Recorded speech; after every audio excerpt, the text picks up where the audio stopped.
Yeah, we had. I Yeah. sent some pictures to Ian. I think that just didn't get relayed to you. Yeah. Yeah, we're good.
Please welcome Congresswoman Terry Sewell.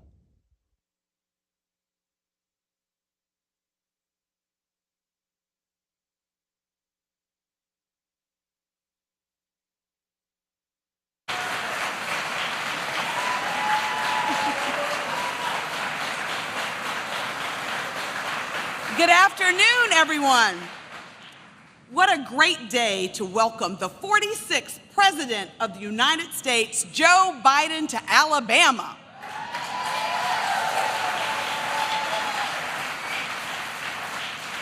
As a point of personal privilege, it's such a pleasure for me to be back here in Troy, Alabama, the hometown of the great, late John Lewis, the boy from Troy. I want to thank President Biden for traveling to the great state of Alabama to visit the Lockheed Martin facility, which is playing such a critical role in helping the Ukraine people fight to defend their democracy. Over the past few months, we have been closely watching the troubling situation in the Ukraine. We know that the cost of Putin's bloody war, and I commend the Biden-Harris administration for uniting our allies and sending a clear message to Putin that America will continue to stand for democratic values by taking strong steps to hold Russia accountable. Congress has already approved billions of dollars in humanitarian, military, and economic support, but we must do more. And that is why I'm here today to support the Biden-Harris administration and President Biden's ask of us a new bill, more legislation to support and provide aid to the Ukraine.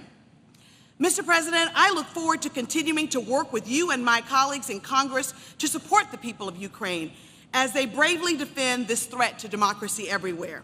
I also would like to thank all of the Alabama workers from Lockheed Martin who have joined us today. They deserve a round of applause.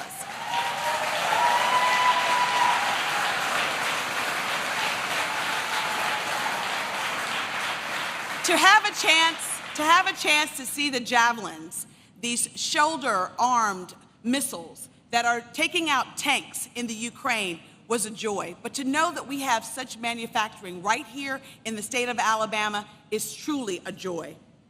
I know that the people here in Troy, and especially here at the Lockheed Martin facility, are getting into good trouble. And I know that John Lewis is smiling to know that this president is in his hometown of Troy, Alabama.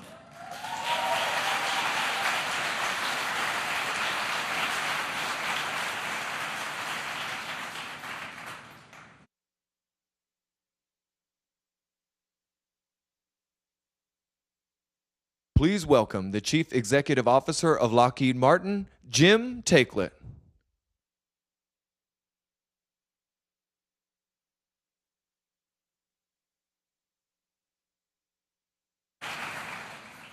Good afternoon, everybody.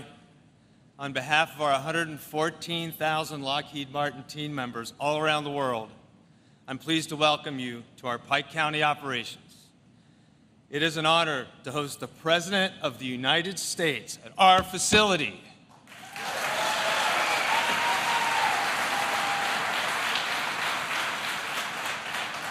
President Biden, your visit here highlights at our facility the dedicated workforce, everything that they're doing to enhance our national security and protect America's interests all around the world. We're also delighted to have many distinguished guests on site this afternoon. To the many local, state, and federal officials and community leaders here today, I thank you for joining us. I also appreciate your continued support of Lockheed Martin's operations here in Pike County and throughout the state of Alabama. For nearly 30 years, the team here has produced some of the most advanced technologies in the world. Every day, members of our U.S. military, soldiers, sailors, airmen, and our allies across the globe depend on the systems we make right here to defend against threats on land, at sea, and in the air. We're delighted to have you all here today to meet some of our 600 patriotic teammates who work diligently to support those who are standing up for freedom and democracy. From the earliest days of our company's founding, we've also been committed to working with our leaders in government to advance policies that encourage investment, innovation, and job creation. We appreciate the President's support for the United States Innovation and Competition Act. The act would help strengthen our national competitiveness, protect our intellectual property, and expand America's vital domestic semiconductor industry. Today, I also have the privilege of introducing one of those Lockheed Martin team members who embodies the spirit of Pike County operations. Linda Griffin is a senior assembler on the production line and is one of this facility's longest tenured employees. Linda, you and your colleagues should be very proud of the important work y'all do.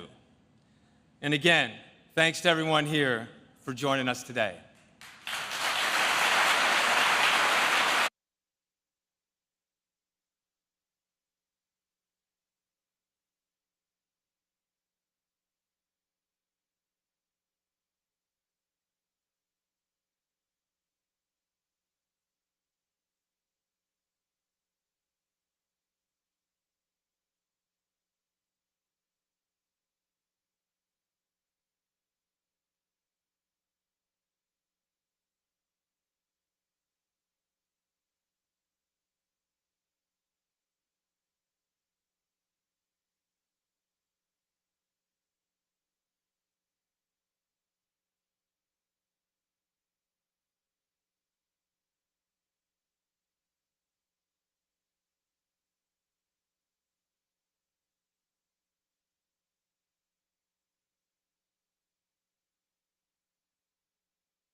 Please welcome the President of the United States, Joseph R. Biden, Jr., accompanied by Senior Missile Assembler Linda Griffin.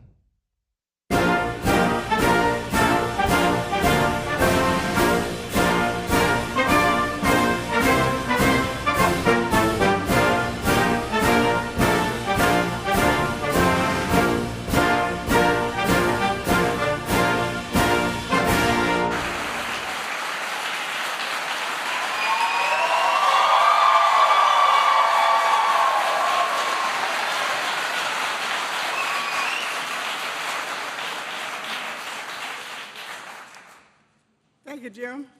My name is Linda Griffith, and I've lived in Alabama all my life. I have worked at Lockheed Martin more than 25 years.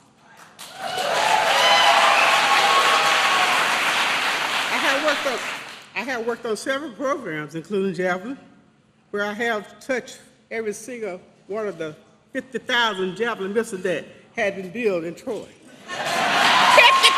50,000!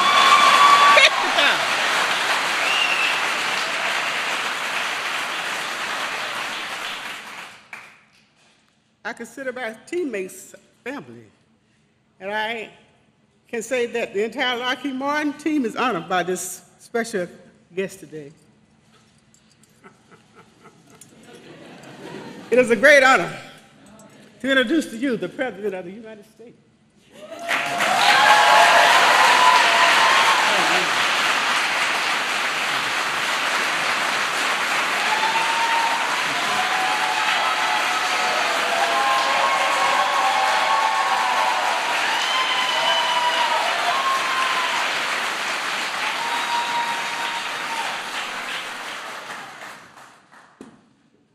I tell you what, Linda, if I were CEO of this company, I'd be worried. Well, good afternoon, everybody, and thank you, Jim, for the invitation to be here today, and Linda for the warm welcome today. And Congressman Sewell, Woman Sewell, thank you for all you do for the people of the state and the country and for your friendship, our friendship. I wanted to come down to Alabama to make sure that the American people know what work is this. And by the way, you have a seat, please take it. By the way, sometimes the press is always fair with me, but every once in a while I make a mistake, not like once a speech, but at any rate, years ago when I started talking to this, for this job, I said, please take your seats. There weren't any seats, everyone was standing, there were no chairs. So I just want to make sure I check whether you had seats. Look, the American people know what work at this facility you're doing and support Ukraine's fight for freedom. And the bottom line is I came to say thank you, thank you, thank you. That's the reason I'm here. I've been in those battlefields where these missiles are fired, and I spent a lot of time going in and out of Iraq and Afghanistan, maybe a total of 40 times. And I tell you what, and I've been in Ukraine a lot prior to the war and on the border since the war. And it's amazing what you've done. We see on the news every single day the atrocities and the war crimes that are being committed by Russian forces in Ukraine, directed by Vladimir Putin. And it really is gut-wrenching. We see the incredible bravery of the Ukrainian fighters defending their country with everything they have. And by the way, it's not just their warriors. It's not just their military. It's people in the street. People in the street staying behind. A lot have gotten out, 5 million, but a lot are staying, including women as well as men, staying to fight for their country. And we know that the United States is leading our allies and partners around the world to make sure the courageous Ukrainians who are fighting for the future of their nation have the weapons and the capacity and ammunition and equipment to defend themselves against Putin's brutal war. A lot of war crimes being committed. But what we don't see, we don't always see, is the work that makes so much of this possible. And that's you. It's not hyperbole, it's you. You make it possible. You make it possible for them to have a shot. You know, during World War II, the United States was known as the arsenal of democracy. There was Rosie the Riveter, who I actually got to meet, quite frankly, before she passed away, and a lot of people who, in fact, kept it going. I was a slight digression. I went over for the 50th anniversary of the end of World War II, and I was in Normandy, and I went up afterwards with to the cemetery, and I was walking by myself, and it's incredible. It's immaculate. It's perfectly manicured, and the headstones are all the same. I looked down one row, and I saw 3 names, same names, father and 2 sons, who had died in the landing. And I was bent down, and I was reading the dates of their births. And all of a sudden, I heard behind me a tinge, "Hup!" And I turned around, and there was a gentleman who had to be in his early 80s in a wheelchair, being wheeled by his son, who was a big guy, looked like Hoss Cartwright, and his wife, and one other, and a daughter. And he saluted me, so I saluted him, and at the time, and I turned and I said, "Thank you for what you did. Thank you for literally saving civilization." And he put his hand on his wife's hand was on his shoulder, and he said, no, she did it. She did it. I looked at him and said, "She built the landing craft that got us in here. She and her friends, they're the ones that did it." And he went on, and he filled up, and all of a sudden it dawned on me, you're doing it. You really are doing it. You're making a gigantic difference for these poor sons of guns who are under such enormous, enormous pressure and firepower. Those javelins I saw, there's 10 for every tank that there is in Ukraine right now. You're changing people's lives. We built the weapons. No, you really did.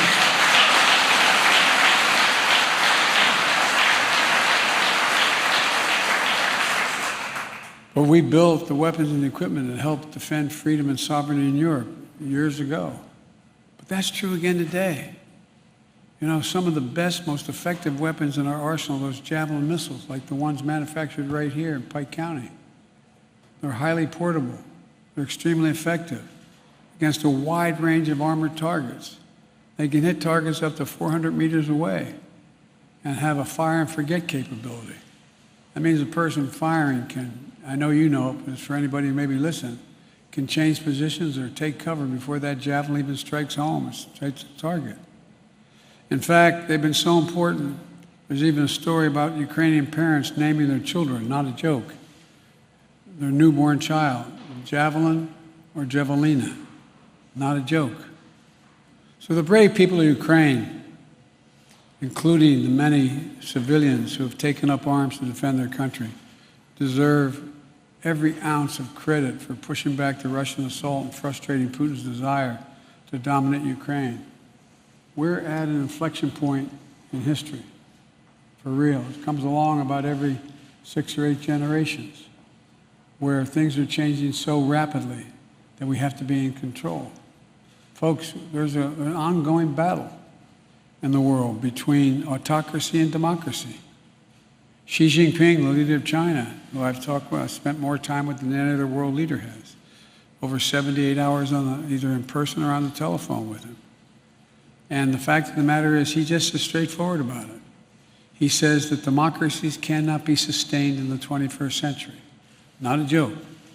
They cannot be sustained because things are moving so rapidly. Democracy require consensus, and it's hard to get consensus. Therefore, they can't keep up with an autocracy, one-man rule. But that's not going to be the case. If that happens, the whole world changes. I mean, because of you, in this first really battle, if you will, for that, to determine whether that's going to happen, is because you're making it possible. You're making it possible for the Ukrainian people to defend themselves without us having to risk getting in a third world war by sending in American soldiers fighting Russian soldiers. My dad used to have an expression. He said, the only war worse than one that's intended is one that's unintended. You're allowing the Ukrainians to defend themselves. And quite frankly, they're making fools of the Russian military in many instances. A big part of the reason they've been able to keep up fighting and to make this war a strategic failure for Russia is because the United States, together our allies and partners, have had their back. The United States alone has committed more than 5,500 javelins to Ukraine. You're changing the nation. You really are. Add to that significant supplies from our allies and partners, as well as many thousands of other anti-tank and anti-air weapons, helicopters, armored vehicles, artillery, coastal defense systems. Before Russia attacked, we made sure Russia had javelins and other weapons to strengthen the defenses so Ukraine was ready for whatever happened. In the last 2 months, we continued to move even more resources and equipment at a rapid pace into Ukraine. We've made sure that there are no interruptions in the flow of equipment to Ukraine. Since Russia invaded Ukraine just over 2 months ago, we have sent more than $3 billion in security assistance to Ukraine. Alone, us, not counting our allies. And that money is a direct investment in defending freedom and democracy itself. Because if you don't stand up to dictators, history has shown us they keep coming. They keep coming. Their appetite for power continues to grow.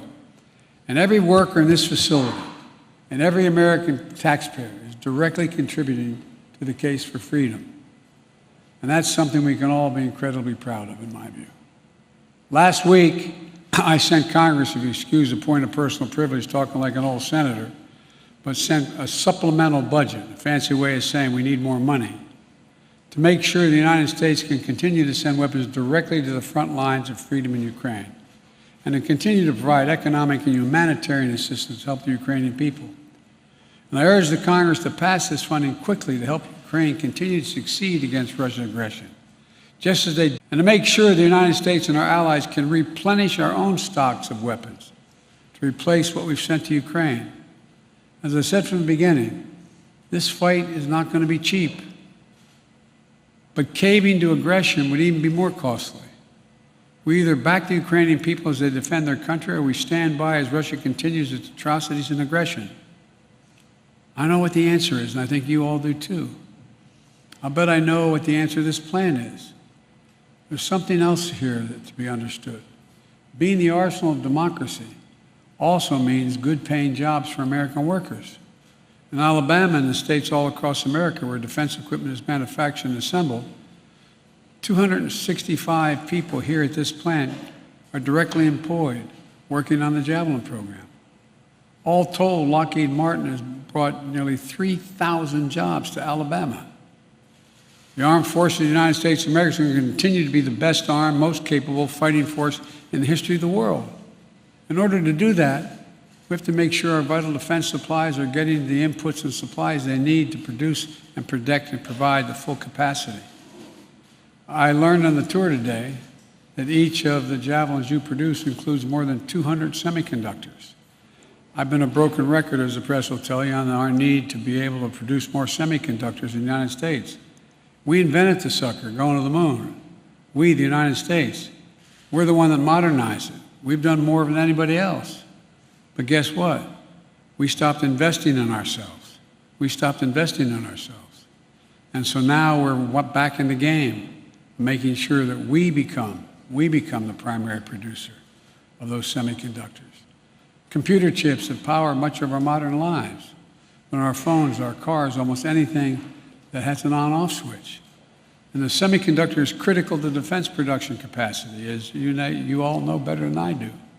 That's why we're making it as hard as we can for Russia to get hold of these semiconductors and advanced technologies that it could use to upgrade its military during this conflict. And why we're taking steps to make it easier to source what we need here in the United States during the global semiconductor shortage. And there's just one more reason why Congress has to act quickly to provide the emergency funding of the so-called CHIPS Act by passing a broader bipartisan innovation act so we can produce tens of millions of these chips. There's something we have to focus on, and it's something I've focused on from my early stages of our administration. I'm determined to make sure the United States holds its technological high ground in competition with other nations, especially China, as we move forward. Folks, we used to invest as a nation years ago, 35 years ago. We invested 2% of our entire GDP in research and development.